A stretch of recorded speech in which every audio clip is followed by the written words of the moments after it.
Boa tarde. Boa tarde. Evangelho segundo o Espiritismo, capítulo 16. Não se pode servir a Deus e a Mammon. Item 6. Começa com um trecho do Evangelho. É todo um trecho do Evangelho, aliás, o item 6. Diz assim: o Senhor age como um homem que, devendo fazer uma longa viagem para fora do país, chamou seus servidores e lhes colocou nas mãos, seus bens. E aí ele começa aquele evangelho conhecido por nós, que ele entrega talentos a cada um, e uns investem e quando ele volta devolvem mais, outro guarda o talento e não usa, e esse que não usa, ele fala que não seria um bom servo, porque ele não usou o que ele deu. Então, no item 7, já que o item 6 é esse evangelho de Mateus, capítulo 25, versículos 14 a 30, é o comentário. Se a riqueza devesse ser um obstáculo absoluto à salvação daqueles que a possuem, assim como se poderia inferir de certas palavras de Jesus, interpretadas segundo a letra e não segundo o Espírito, Deus, que a dispensa, teria colocado nas mãos de alguns um instrumento de perdição sem recursos, pensamento que repugnaria a razão. E aí ele vem falar da utilidade providencial da fortuna, porque ele diz: ao que tem, mais será dado, e ao que não tem, o pouco que tem, vai ser tirado. E eu lembrei uma vez uma pessoa que comentando que tem ricos que são bem desapegados, ricos materiais, materialmente falando, que são bem desapegados, não são avaros, e tem pobres, muito pobres, que são muito apegados. Então, a questão da avareza, a questão do apego, não necessariamente está relacionado a ter bens ou não ter bens. É uma condição de nível evolutivo do espírito. Então, tem gente que chega a ser mesquinho. Tinha uma novela bem interessante, que baseada na obra de Jorge Amado, alguém aqui deve ter assistido, chamava Tieta do Agreste. Quem assistiu essa novela? A Tieta era o seguinte: ela era uma filha que o pai dela, ela era muito danadinha, pegou ela, a irmã viu ela numa relação escusa quando ela foi pastorar as cabras e contou para o pai, e o pai deu uma pisa nela e expulsou ela da cidade. Como diziam antigamente, ela tinha se perdido, E por que a cidade, o padre, ninguém fez nada? Todo mundo, o padre, o prefeito, as instituições e o próprio pai, o chefe da família, botaram ela para fora de casa, uma criança, uma menina, porque cometeu um erro. Ficou a grande questão, Porque essa menina começa a prosperar tempos depois, materialmente, e começa a mandar dinheiro para o pai, não é isso, Zé Esteves? E pronto, a partir dali todo mundo só falava bem da Tieta, que era uma mulher que estava no sul, bem estabelecida, que ela vinha do interior da Bahia, e que mandava dinheiro e sustentava tanto o pai, quanto todo mundo que precisava, a irmã, a outra irmã, não era assim a história da Tieta? Então, tempos depois, ela já é uma mulher madura, ela resolve voltar para visitar a cidade, já que agora ela mandava dinheiro para todo mundo, e há muito tempo o pessoal só falava dela com respeito, assim a história da Tieta. E aí ela, quando chega lá, todo mundo está na mão da Tieta. Até o sobrinho que estava no seminário, ele se envolve com a tieta e aquilo passa ao largo, porque ela, naquele momento, seria a mulher mais rica, mais importante da cidade, e os antigos ricos, né, naquele momento já eram idosos, já não tinham mais tanto discernimento, nem tinham mais tanta fortuna, então ela virou a pessoa, por causa do dinheiro. Não é assim mais ou menos a história da tieta? E aí começam a falar que ela era rica, mas o que ela tinha na verdade era um prostíbulo. Ou seja, ela saiu de lá porque teria cometido um deslize sexual quando criança, e ninguém aceitou ela, porque ela era aquela que tinha errado, mas era uma menina pobre. E ela foi para a cidade fazer uma das coisas que as pessoas usam, mas recriminam, que é o sexo como comércio. Mas como ela enricou, as pessoas não queriam ver a realidade, né? Assim a história, né? Não queriam ver. Uns diziam que isso era mentira, porque a gente às vezes tem essa visão que rico, material, não erra, não adoece, não envelhece. Ou não existe isso na cabeça às vezes da gente? E tanto faz ser rico como ser pobre, materialmente falando. A grande questão da vida é aprender a ser grato a Deus, entender qual é o nosso papel, quem nós somos, para que nós fomos criados. E quando a gente não sabe disso, nem procura saber, que é o aspecto filosófico da doutrina, philos, amigo, Sofia, da sabedoria, a gente vive num caos. Então, tanto faz ser rico materialmente, quanto ser pobre. A gente tem depressão, a gente tem tristeza, a gente tem descontrole emocional, a gente foge pela bebida, pelas drogas, pelo relacionamento doentio, pelo sexo como mercadoria, enfim, a gente vai procurar qualquer forma para fugir. Porque a gente, na verdade, não consegue entender esse sentido da vida. E se confunde, porque começa a querer ser, por carência, confirmado pelos outros. Então, para a tieta, que foi escorraçada lá da cidade que ela morava, do distritozinho, um negócio tão pequenininho, ela voltar por cima, é como se ela dissesse assim: eu volto rica, fazendo coisas que o pessoal aqui recriminava muito mais, e eles vão me respeitar porque eu sou rica. E foi o que aconteceu, que era a crítica que o Jorge Amado costumava fazer nos livros dele, crítica às instituições. Mas a gente tem que olhar para a vida como um espelho. Será que nós também, quando pensamos em ricos, nós não amenizamos? E quando pensamos em pobres materialmente, nós não carregamos a mão? A reflexão que nós tentamos trazer com o caso da tieta do Agreste. Porque o evangelho é para que a gente faça uma autoprovocação, para que a gente se conheça, para que a gente enxergue como é que nós entendemos a vida, para que nós possamos nos aprimorar, para que nós possamos fazer a nossa parte, para que nós possamos usar o nosso maior talento, que nós possamos usar o maior dom, para que nós possamos usufruir do nosso maior presente de Deus.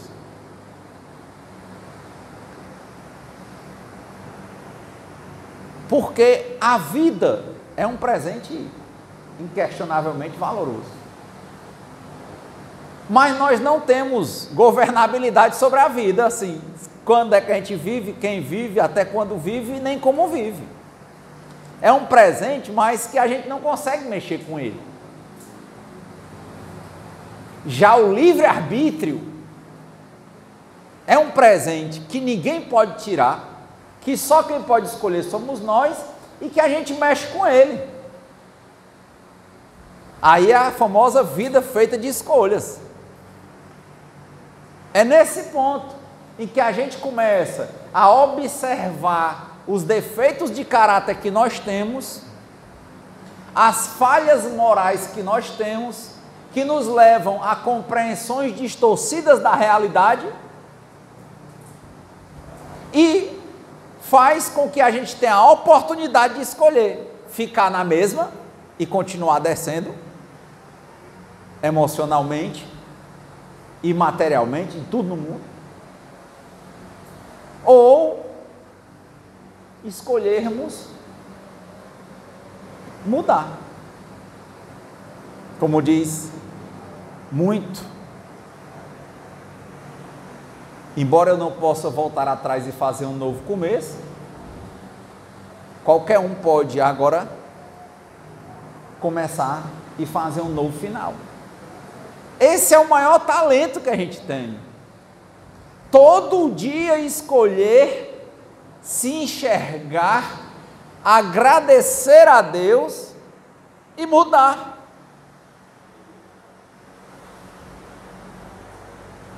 Olhando aqui para a Júlia, já pensou, Júlia, quantos meninos com pais amorosos, que mesmo sendo amorosos, às vezes não sabem demonstrar o amor, mas um filho sabe superar isso.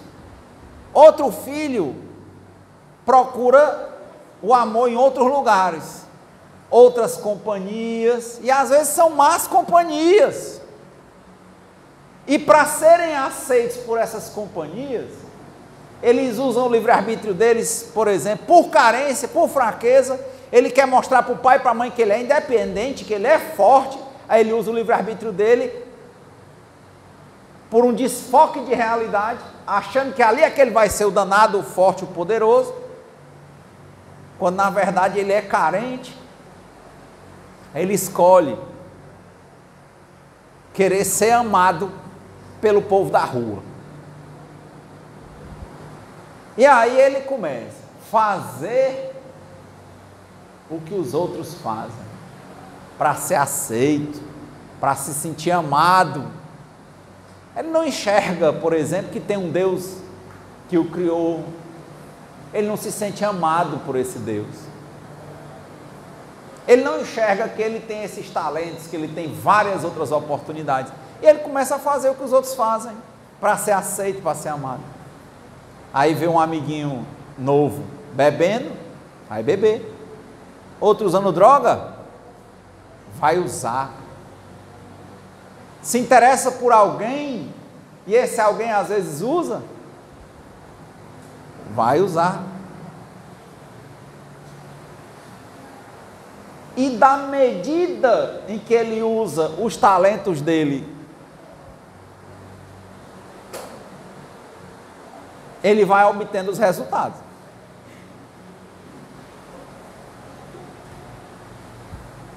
Quem planta vento só pode colher tempestade. Não se pode pedir uvas ao espinheiro. Quem plantou espinho não pode colher uva. Mas, Renato, como é que é um presente, que é o livre-arbítrio, e a pessoa pode escolher padecer? É porque Deus nos quer fortes. Nossa natureza muitas vezes nos faz aprender com acerto e erro. Tem gente que pega logo sem errar e só sobe. Tem gente que primeiro tem que descer e ir ao fundo do poço para entender que errou e compreender que se entrou pelo cano, a única saída é voltar pelo cano.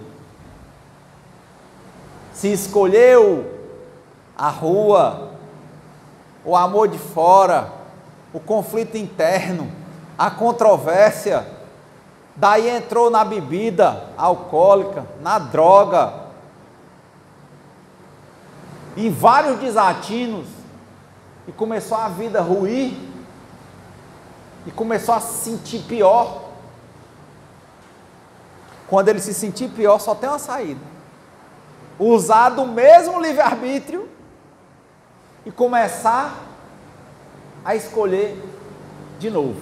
Primeira escolha: desceu pelo escorregador, volta pelo escorregador. Igual a criança, já viram criança, quando ela começa a descer naqueles escorregadores de pracinha, ela tem maior medo. Depois ela está subindo sozinha pelo escorregador, ela não sobe mais pela escada. Quem já viu isso? Ela sobe pelo escorregador. É assim, quando a gente desce certo, depois a gente tem um jeito de voltar. Ou arrudeia e volta, ou volta pelo escorregador. Qual é o mais difícil, Renato? Voltar pelo escorregador. Mas como a gente vê que outros conseguem voltar, a gente volta. É por isso que um faz, porque ele vê os outros fazendo. O que a gente está dizendo isso? Sobre esse talento. A gente está falando hoje rapidamente sobre o talento livre-arbítrio. É tão interessante, né? Escolher ser melhor do que a gente mesmo a cada dia, sem querer ser melhor do que ninguém. Por que que um deles recebeu 3 talentos, investiu e voltou com mais 3? Ele arriscou, não foi? E ganhou mais. Por que o outro pegou mais 3 e voltou com mais 3? Ele arriscou e ganhou mais. E por que que o outro recebeu, guardou e ficou no mesmo ponto? Ah, porque ele teve medo. Ele teve medo de arriscar. Mas a vida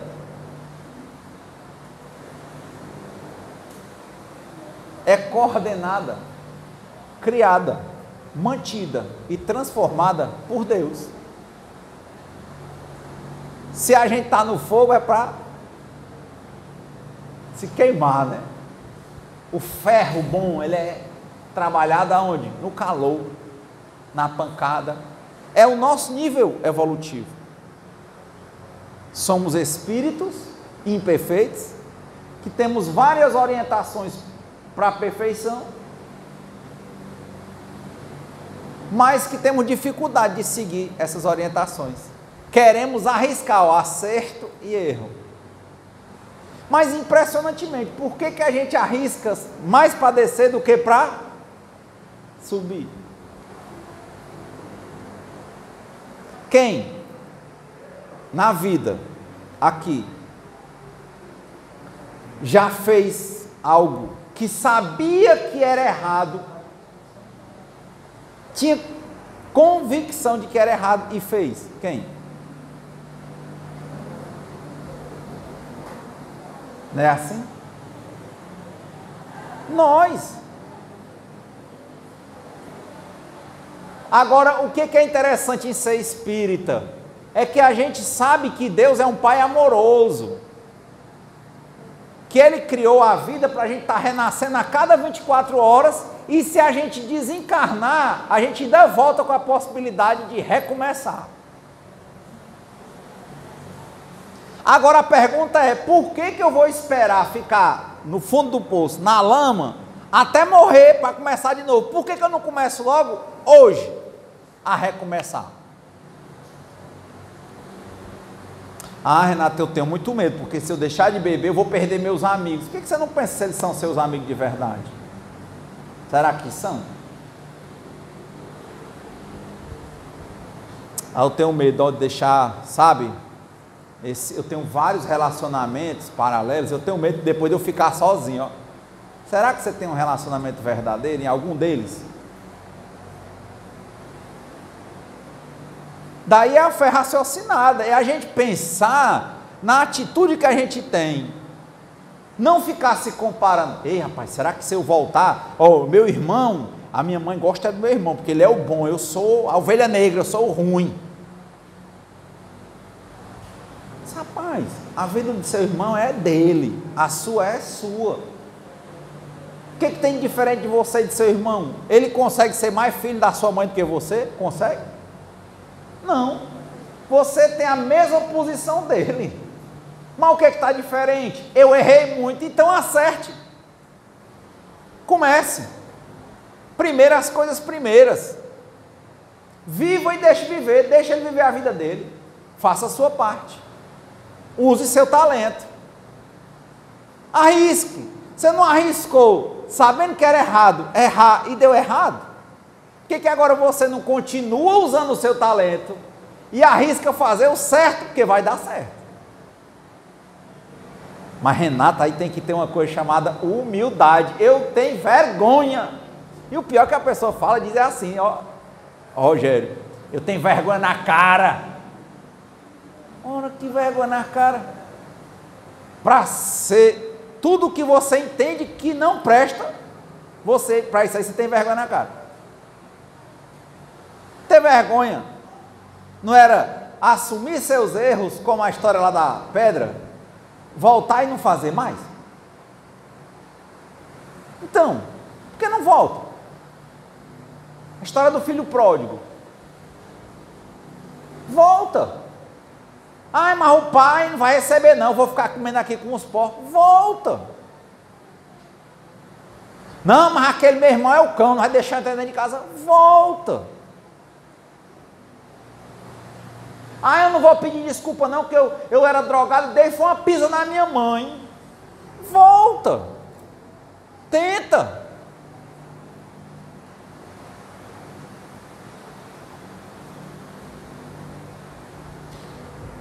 Estão entendendo a história do que é arriscar o nosso talento? Estão entendendo o que é o livre-arbítrio na mão da gente? Para a gente que faz coisa errada, qual é a distância da gente para a gente acertar? Perceber e escolher. E começar a agir. Reto pensar, reto falar, reto agir. Eu conheci uma história de uma pessoa que eu admiro muito, que ele era concursado da polícia no outro estado. Mas ele era soldado e tinha um problema com álcool. Todo mundo fez tudo para a esposa dele não casar com ele. Mas ela foi. E no dia lá do casamento, ele estava embriagado, disseram alguma coisa, e o alcoólatra normalmente ele é egocêntrico, ele é raivoso. Ele disse, pois também não vou casar não. Deixou tudo lá. Mas se juntou com ela. Dali para frente só miséria, morava de casa alugada. Ele disse que não tinha crédito para comprar uma dose de cachaça no bar, porque ele não pagava. Nele fardado da polícia, o cabo não vendia, diz, você é vagabundo, não paga ninguém. Uma dose de cachaça ele não tinha.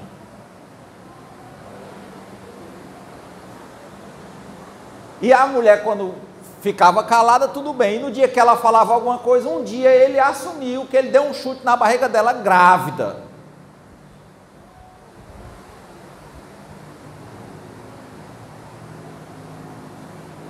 E hospital e não sei o quê. Aí a família dela veio buscar e levou ela para onde ela estava.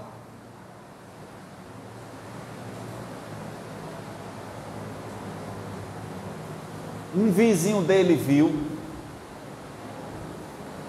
que era membro de Alcoólicos Anônimos. Vocês podem ver essas histórias nas revistas, tem revista Vivência, tem várias revistas. Só botar histórias que ninguém está quebrando o anonimato das pessoas, elas colocaram lá como anônimos.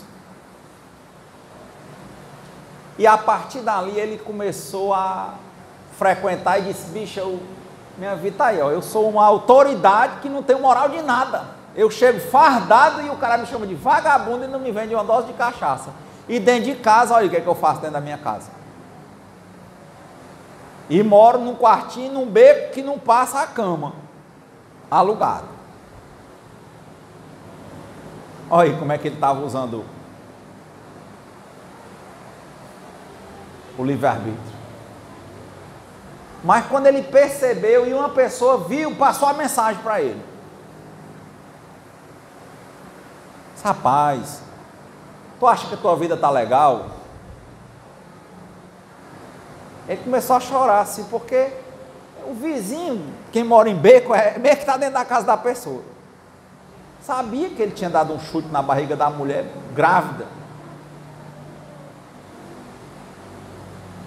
Cara, eu não consigo parar. E quando eu bebo, eu me transformo. Minha vida perdeu o eixo. Quantos milhões de caras não estão com esse problema hoje? Quem já viu problema em família por causa de bebida? Oh. E a distância, olha, do problema, ó. Só a mão, ó. Só botar na boca. Aí o cara disse, rapaz, ele disse, cara, eu não consigo, bicho. Eu saio de casa, digo que não vou beber. Quando eu passo no bar, bebo. E consequência disso, eu minto. Eu sou desonesto. Aí começou a mostrar os defeitos de caráter. Chorando. Rapaz, pois tu não consegue só? O pessoal diz que eu vi uma propaganda na televisão que esse negócio, teu negócio é beber, o problema é teu, mas se tu tá achando que não tá bom para a tua vida, procura. Vocês não estão dizendo que ajuda lá nesse alcoólico? Não, bora lá, não paga nada, tu não tem dinheiro também para pagar. Bora. Diz que foi. Diz a história que ele já está com... Deu certo para ele. A cada 24 horas, já estava com 34 anos do dia que ele tinha dado esse chute. Graças ao poder superior, o filho não teve problema. Quando ele foi mantendo a sobriedade, ele voltou a ter contato com a esposa. Ela deu o voto de confiança a ele de novo. É desse jeito que acontece todo dia. Voltou para casa.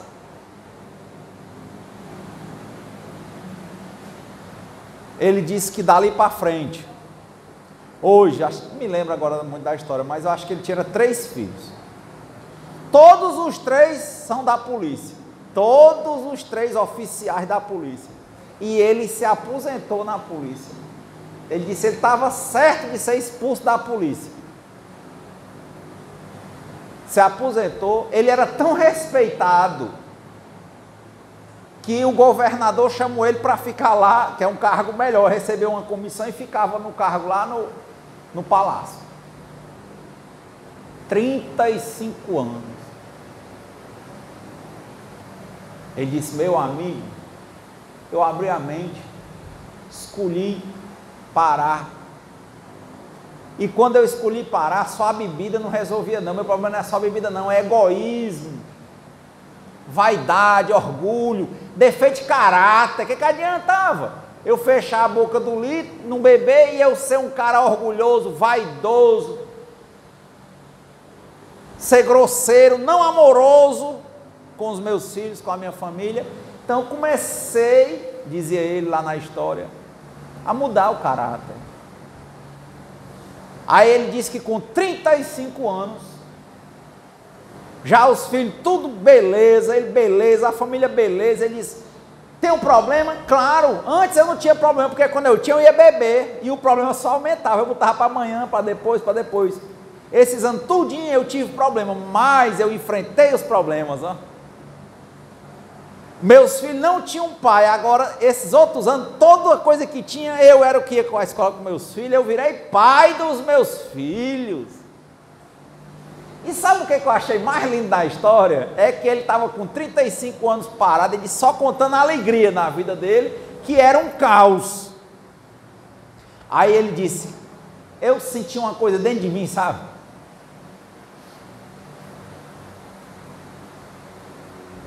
Aí, a minha mulher é muito religiosa, ele contava na história. E ela se sentia muito mal, apesar da gente ter prosperado, depois de eu ter saído disso e começado a melhorar, não só deixar de beber, mas melhorar o meu caráter, a minha conduta. A minha mulher era muito insatisfeita, porque para a família dela, ela era, como é que a gente diz aqui no Ceará? Amancebada. Não é assim que diz aqui? E ela, muito religiosa, ela queria casar. 35 anos já de casado, ele já tinha quase 70 anos, talvez, de idade. E eu tinha resistência, me lembrava do boneco bebo que eu botei no dia do casamento, que eu não casei com ela. Aí ele disse, eu tenho que ter humildade, cara. Não adianta, estou 35 anos sem beber, o que é que custa?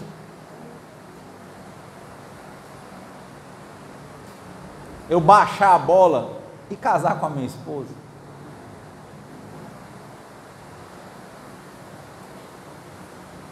E casou. 70 e poucos anos, casado.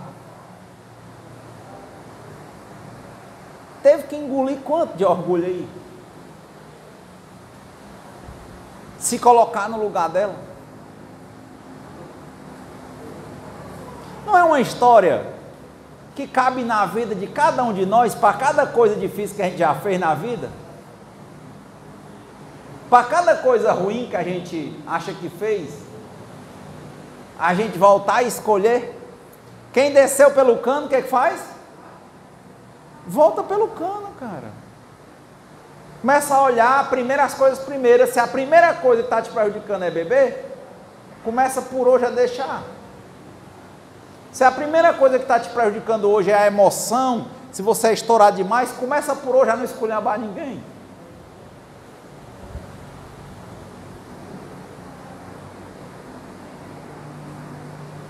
Não é um dom maravilhoso, não é um presente maravilhoso o livre-arbítrio não na mão da gente? Mas não é arriscado usar ele, Rogério? Mas quem usa bem, prospera ou não? Será que, imagina aí você mulher, a alegria no coração da esposa dele, uma senhora já avó de 70 e tantos anos, o marido orgulhoso, nojento, valente quando era bebo, depois de tudo isso aceitar casar com ela, ter a humildade de pedir perdão, pedir desculpa e casar com ela, cara. Que festa bonita, não é? Renato, mas já estava com a casa bem, os filhos bem, mas ele sentia que faltava aquele pedido de desculpa, faltava aquele presentinho para ela, que era muito importante. Ela queria ser uma mulher casada. Renato, mas amigo, ela queria. Custava o quê? Nada. Mas olha que beleza, ele continuou mudando o caráter. Olha aí, como dizia o Chico Xavier, dou aos outros o direito de serem como quiserem, mas eu tenho o dever de ser melhor do que eu mesmo a cada dia. 35 anos atrás o cara tomou a decisão de fechar a boca para bebida alcoólica. 35 anos depois ele teve a humildade de pedir desculpa à mulher dele, que ficou esposa dele a vida inteira,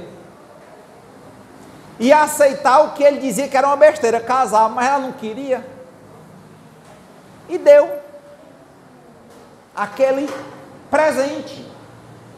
O que é que mudou na vida dele, gente, com o casamento? Praticamente nada, materialmente falando, muda, mas para ela, para aquele laço de família, para aquele pedido de perdão, foi importante, ele quis, não é bonito? Às vezes a gente fez uma besteira com o pai e a mãe da gente, faz anos, está aquilo mexendo dentro da gente. Quem já disse uma palavra errada? E fica machucando aqui para a gente pedir desculpa. Aí vem uma coisa dizendo na cabeça da gente assim, vai mudar o que na tua vida pedir desculpa? Vai. Que aquilo ali é um processo. Quem faz um cesto, faz um cento, não é só porque é ruim, não é porque é bom. Não é importante? Pede desculpa. Pede perdão. Mas não vai mudar nada. Peça. Volta. É igual um forró que tinha, né? A letra era essa. Volta atrás e me traz vida pro meu coração. Vai lá na tua mãe, pede perdão, rapaz. Dá um abraço. Se ela não dá, dá. Ela não te dá bom dia? Dá bom dia. Ela não diz que te ama? Diga que ama.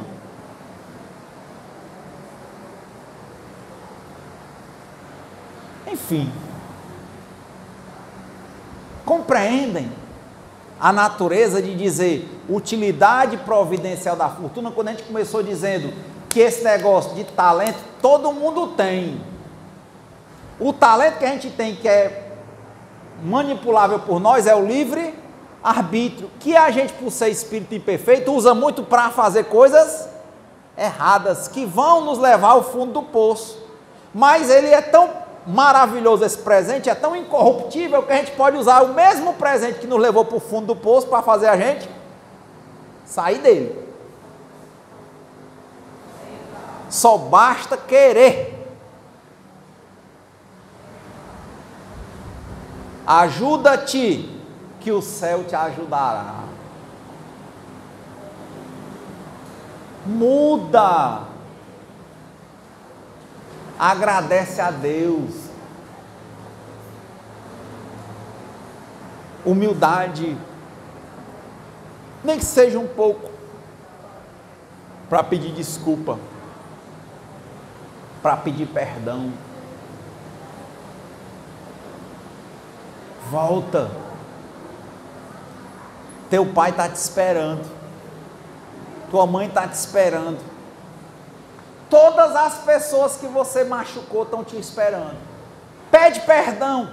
Procura reparação. Só não faz isso se você achar que vai piorar, voltar a conversar. Mas ora por quem você não quer atrapalhar. Ora.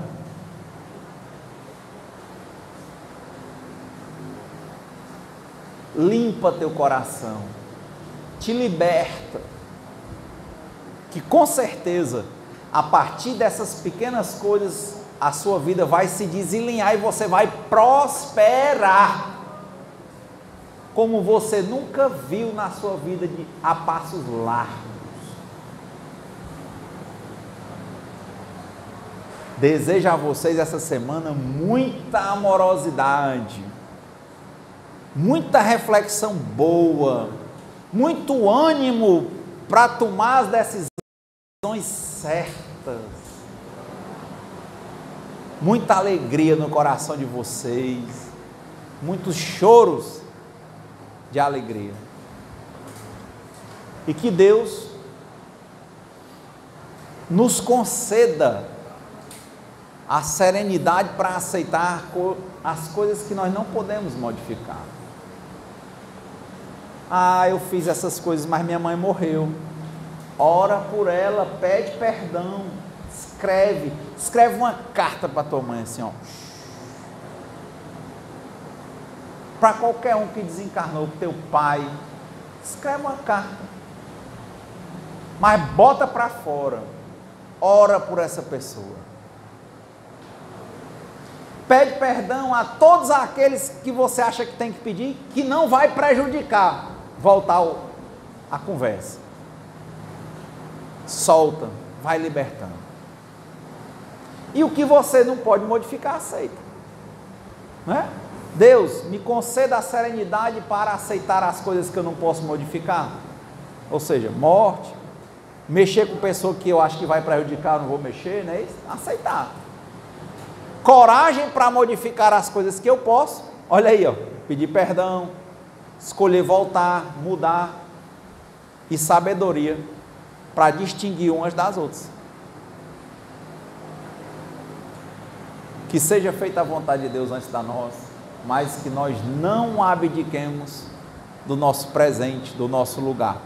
Não esqueçamos, nós somos criados, mantidos e transformados por Deus, que é um Pai amoroso. nós somos competentes para fazer qualquer coisa que Deus nos colocar para fazer, que a vida apresente, e somos merecedores de todas as glórias possíveis. Muita paz.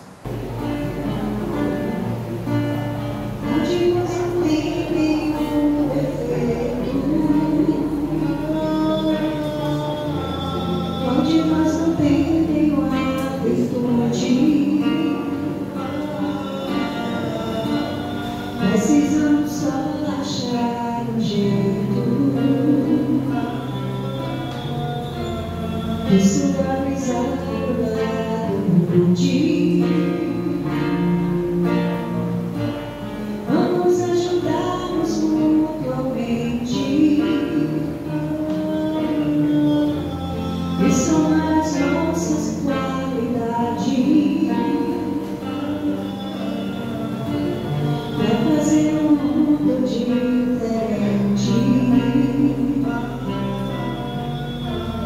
e tirar a força da maldade.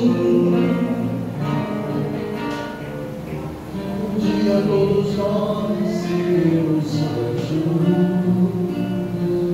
Vamos trabalhar e acreditar.